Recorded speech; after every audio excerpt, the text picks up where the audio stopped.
Goeiemorgen allemaal, mijn naam is Mary en wij van Sakongo. Ik is een leraar bij Joy Mitchell School. Die story wat ik ga lezen is die talentenboek door Marie Lati en Sonja Hoos. Dat is reën in de lucht. Hoe weet de mens als het gaan reën? Wil Paula weet. Ze gaan voor Coco vragen. Haar oma weet alles. Ze zal kan helpen. Coco, hoe weet de mens als het gaan reën? Vraagt Paula. Als mijn knie begint pijn, dan weet ik daar reën in de lucht.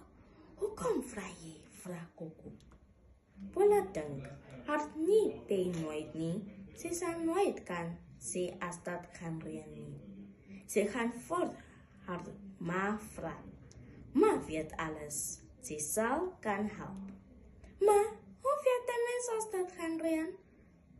Als die meer dan een regentree loopt, dan weet ik dat reën in de lucht. Je kan vragen, vraag ma.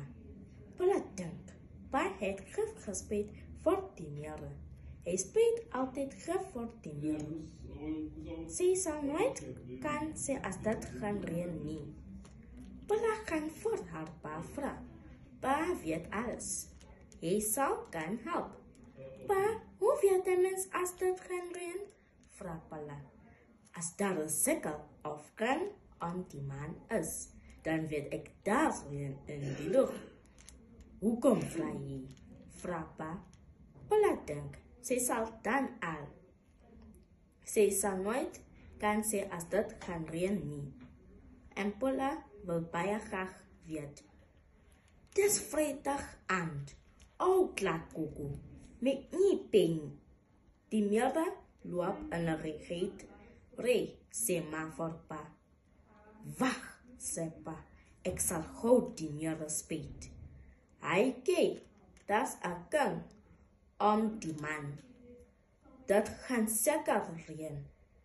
En die weerpleeg op televisie sê ook. Dat gaan vannacht reën. Dan is daar reën in die lucht.